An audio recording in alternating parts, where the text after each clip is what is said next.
తోటి మాట్లాడవలసిందిగా ప్రెస్ వాళ్ళతో మాట్లాడి మరి అన్ని విషయాలు కూడా చెప్పుకోవాల్సిందిగా కోరుతున్నాను. ఈ యొక్క సమావేశానికి విచ్చేసిన మాజీ శాసనసభ్యులు, భారతీయ జనతా పార్టీ రాష్ట్ర నాయకులు శ్రీ కెఎస్ రత్నం గారు, జిల్లా అధ్యక్షురాలు, ఇతర బీజేపీ నాయకులు, మీడియా మిత్రులు అందరికీ నమస్తే. ఈ యొక్క రాజ్యాంగాన్ని హత్య చేసిన దినం పేరుతో భారతీయ జనతా పార్టీ తెలంగాణ వ్యాప్తంగా అన్ని జిల్లాలలో ఇలాంటి కార్యక్రమాలు నిర్వహిస్తున్నది. రేపు ఎల్లుండి అనేక చోట్ల యువజన సమ్మేళనాలు మండల స్థాయిలో అనేక చోట్ల ఉన్నాయి. యువతకు కూడా ఈ కాంగ్రెస్ పార్టీ యొక్క అరాచకాల గురించి, కాంగ్రెస్ పార్టీ రాజ్యాంగాన్ని ఎట్లా హత్య చేసింది, రాజ్యాంగ విలువలను ఎట్లా దెబ్బతీసింది, అనేక సార్లు రాజ్యాంగానికి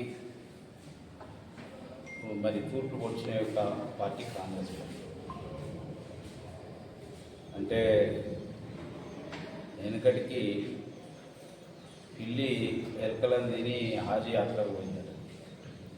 అట్లా కాంగ్రెస్ పార్టీ రాజ్యాంగాన్ని అనేక సార్లు హత్య చేసి రాజ్యాంగాన్ని కాపాడాలని చెప్పి పుస్తకం పట్టుకొని తిరుగుతుంది. అటువంటి ఒక మాయ నక్క చిత్తుల యొక్క పార్టీ కాంగ్రెస్ పార్టీ దేశానికి ఎన్నో విధాలుగా నష్టం చేసిన పార్టీ కాంగ్రెస్ పార్టీ. దాన్ని దేశ ప్రజలు ఎవరు మర్చిపోలేదు. 50 సంవత్సరాలు అయింది ఈ యొక్క ఎమర్జెన్సీ పెట్టి.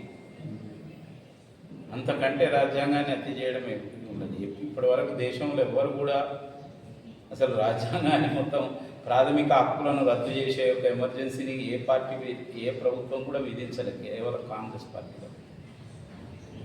కాబట్టి ఈ సందర్భంగా నేను తెలంగాణ ప్రజలందరికీ కూడా ఈ కాంగ్రెస్ పార్టీకి తగిన బుద్ధి చెప్పవలసిందిగా కోరుతూ, ఇప్పుడే హైకోర్టు స్థానిక సంస్థల ఎన్నికల గురించి తీర్పు వెలువరించింది. దాన్ని భారతీయ జనతా పార్టీ స్వాగతం పలుకుతున్నది.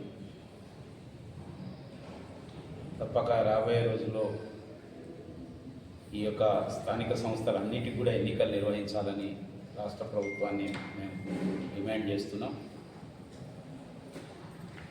6 గ్యారెంటీలు, 420 హామీల పేరుతోని మాయమాటలు చెప్పిన కాంగ్రెస్ పార్టీని చిత్తుగా రాబోయే స్థానిక సంస్థల్లో ఓడించాలని కూడా నేను తెలంగాణ ప్రజలకు విజ్ఞప్తి చేస్తున్నా.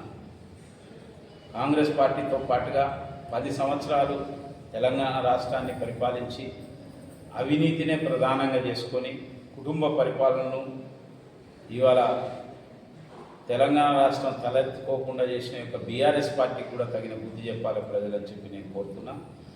కాళేశ్వరం నుంచి మొదలుకొని అనేక రకాల విద్యుత్ కొనుగోలు కావచ్చు, ఇంకా మిగతా అనేక విషయాల్లో కానీ, ముఖ్యంగా టెలిఫోన్ ట్యాపింగ్ అంతకంటే నీచమైన, అంతకంటే దుర్మార్గమైన చర్య ఒకటి ఉన్నది. సామాన్య ప్రజల నుంచి మొదలుకొని రాజకీయ ప్రత్యర్థులు, సినిమా నటులు, వ్యాపారస్తులు, పత్రికా లేఖకులు, పోలీసులై, వాళ్ళ సొంత పార్టీ నాయకులు, భార్యాభర్తల మాటలు, ఇలాంటి వాటినన్నింటినీ కూడా మరి విని ఇవాళ ఒక చెడు సంస్కృతిని దేశంలో తీసుకొచ్చిన యొక్క ప్రభుత్వం బీఆర్ఎస్ ప్రభుత్వం. వాళ్ళ పోలీసులకు ఏం అవసరం ఉంటుందండి? ఆ యొక్క వాళ్ళ వీళ్ళ వినడానికి ఎవరైనా ఆ నాయకులు చెప్తే తప్పితే వాళ్ళకి ఏం అవసరం ఉంటుంది? ఈయన ఏం చేసుకుంటారు వాళ్ళు?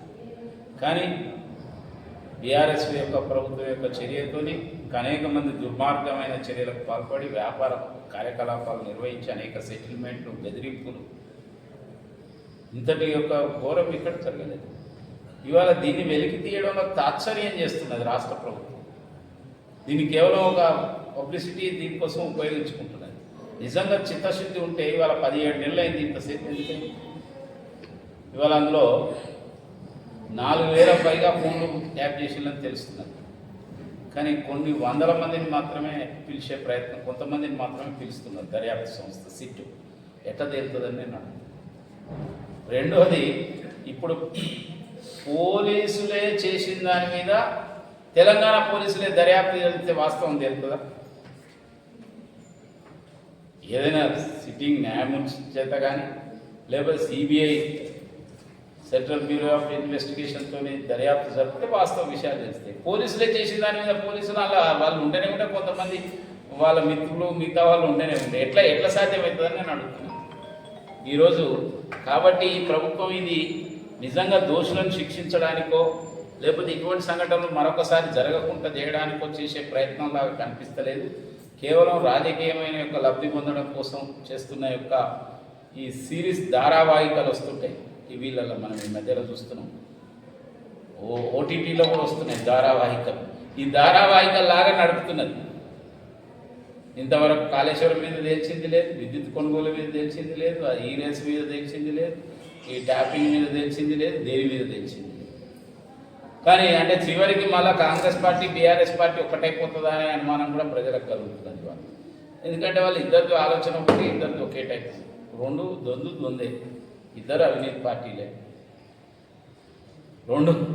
ఇద్దరు కూడా ఇటువంటి యొక్క వ్యవహారానికి పాల్పడలేదు. కాబట్టి వాళ్ళ నిజమైన చిత్తశుద్ధి ఉంటే సిబిఐ ఎంక్వైరీకి వాస్తవ విషయాలు బయటకు వస్తాయి.